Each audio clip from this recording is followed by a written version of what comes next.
All right, thank you for tuning into another episode. Uh, Not really the biggest day in sports news. Stephen A. Smith came back, and Stephen A. Smith said, and somehow this got a lot of traction today. Kevin Durant, is he getting traded or not? There was a report saying that Kevin Durant might retire if they don't trade him from the Nets, and KD came out and said that it's not true. I've talked about this. This is one of those things that has just been playing. I've talked about it a whole bunch of times. My whole thing, again, to reiterate, because people saying the Nets are standing firm, they want a big package of players and picks for him. They're not going to move him without it. I think in life, sometimes you got to just take your L, learn from it, and move on. The Nets had a good thing going. If you think about the Nets, and I'll probably make this into a long form video, but the Nets had a good thing going. They came back from the ashes of that Kevin Garnett, Paul Pierce trade that was just, terrible for them. And they built a team that went to the playoffs and had a lot of interesting young players that Joe Harris, that D'Angelo Russell, um, Jared Allen, just a whole bunch, just an interesting young team. Made the playoffs, and they sold their soul, they sold the future for Kevin Durant and Kyrie. Let them do whatever the hell they want with it. Now they got disragged, and Kevin Durant and Kyrie ready to move on, and they're hurt and emotional in their feelings. I think that Jaylen Brown and a pick and what's in it, that's a fair offer, all things considered. Take it and move on. The Lakers offering a first round pick, or even now it says that they're willing to offer 2 first round picks. Take it and move on. Rebuild again.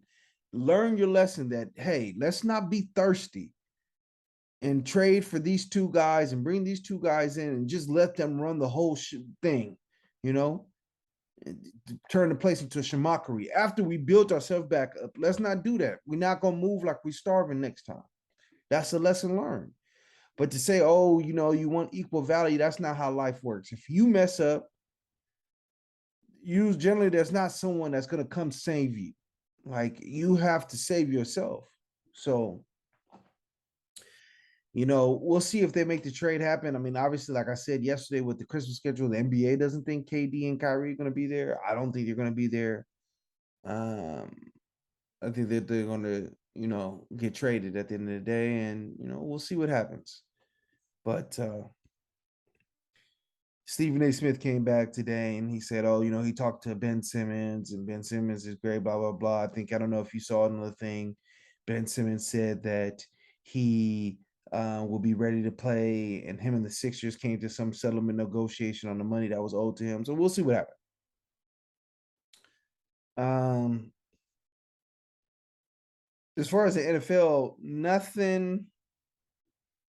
uh, nothing really there to speak on as far as no movement, no word from uh the arbiter about this appeal. Usually the appeal has to be signed expeditiously. And as my man Ti was saying, there's no expeditious nature in it. I think this is what, 12 years ago, 12 days ago, excuse me. Settlement, it needs to be. So I don't know. It looks like they're going to come to a settlement. So I guess I'm going to be wrong on that because I thought that there was no way, especially with how hard the commissioner came after him.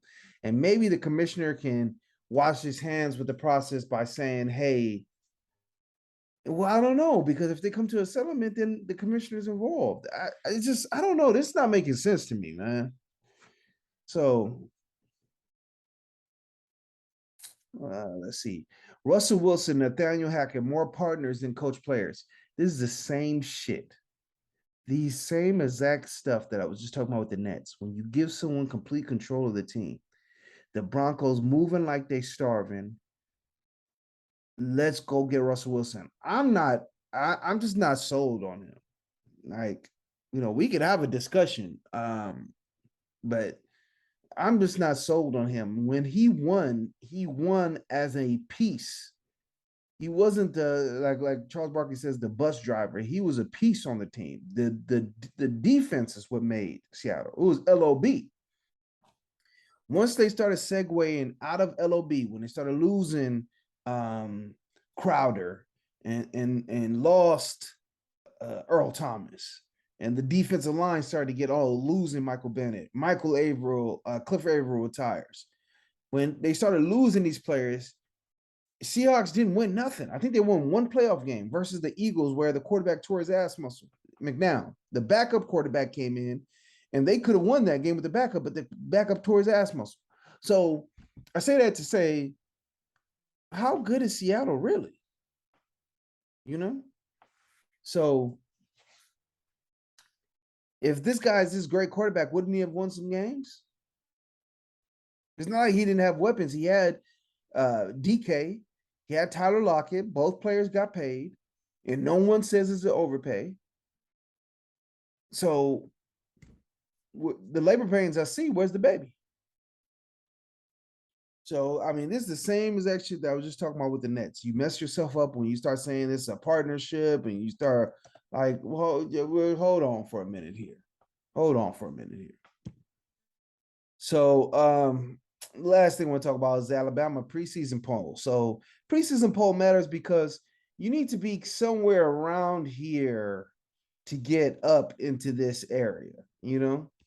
And I'm going to start doing some college football videos starting tomorrow. But you know, the to me, one of the more interesting things is who's going to be this year's Cincinnati. Who's going to be the team that's down here? It doesn't have to not be Power Five. The team that nobody's expecting that's going to get all the way up here into the big dogs race, because you know the big dogs don't stay in this area. Another interesting question is Clemson. You know, what are they done?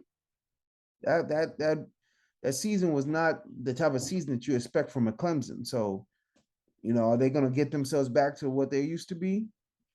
That's interesting. Utah being so high, number 7 team in the country. You know, a lot of people are betting on USC to win the national championship. They're number 14. They're not even ranked the best in their conference. Oklahoma, there's a lot of questions here. With Venables, can Baylor repeat it? They're going back. They're going to a better quarterback. They let go of Bohannon, so that's interesting. Oklahoma State, I don't know. They were a running team last year. The quarterback's trash. So let's see. You have Cal, Michigan State. They're punchy. Miami, that's an interesting one. That Van Dyke kid, he played his way into the NFL draft conversation.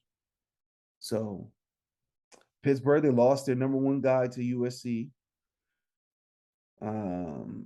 Texas A&M, they have a quarterback competition with Brad Johnson's son is actually at Texas A&M now.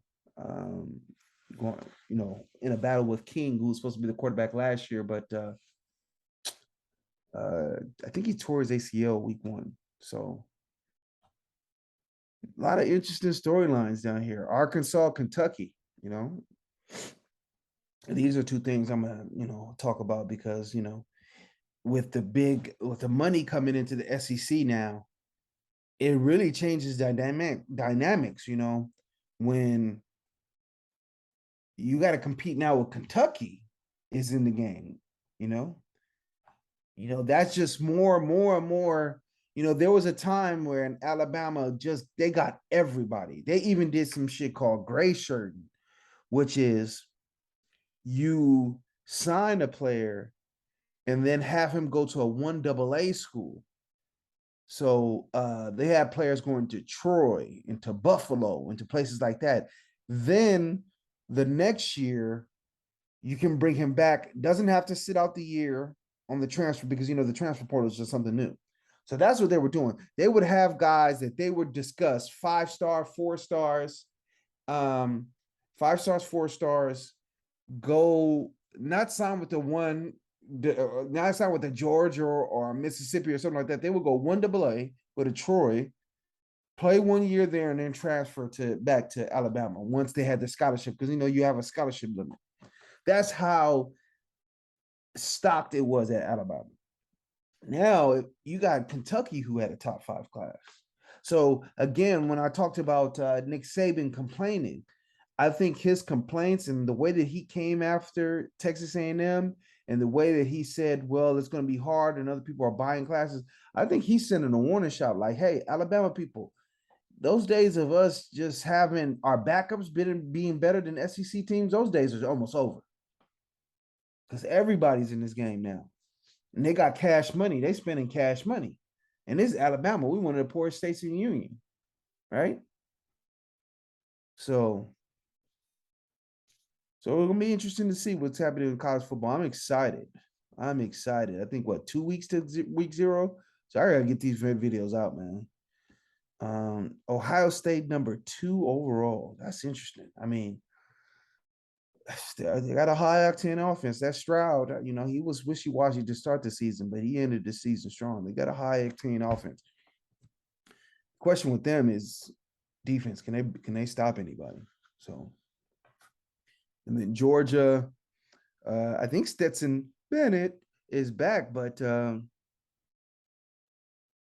they really going to go with him again? It's not clickable. It's not a hyperlink. Are they really going to go with him again? Let's see. Click the Georgia hyperlink. Let's look at the roster. So they got Carson Beck. I've heard that name before. Carson Beck. Yeah, that's the only name that I've heard here. Who's this Carson Beck character? Because that's what them. I mean, they're always going to have the talent everywhere else. They're Georgia. They lost the number 1 receiver who actually went to Alabama. But they're always going to have the talent everywhere. It's going to be the quarterback play, and they lost a lot of people on defense, a lot. So do they have, the tools to restock that cover? But they lost a lot of people on defense. So, all right, I'm just going to go ahead and leave it there. I got some stuff to record. Games again. All right, thank you for watching this clip. Do me a favor, push the button, hit subscribe. Come on, man, push it. Push the goddamn button! Push the goddamn button! You heard what she said. Man, do what's right. You heard her. Push the button. The game is a game. So what's up, man? What's up with you otherwise, The game is a game. Always.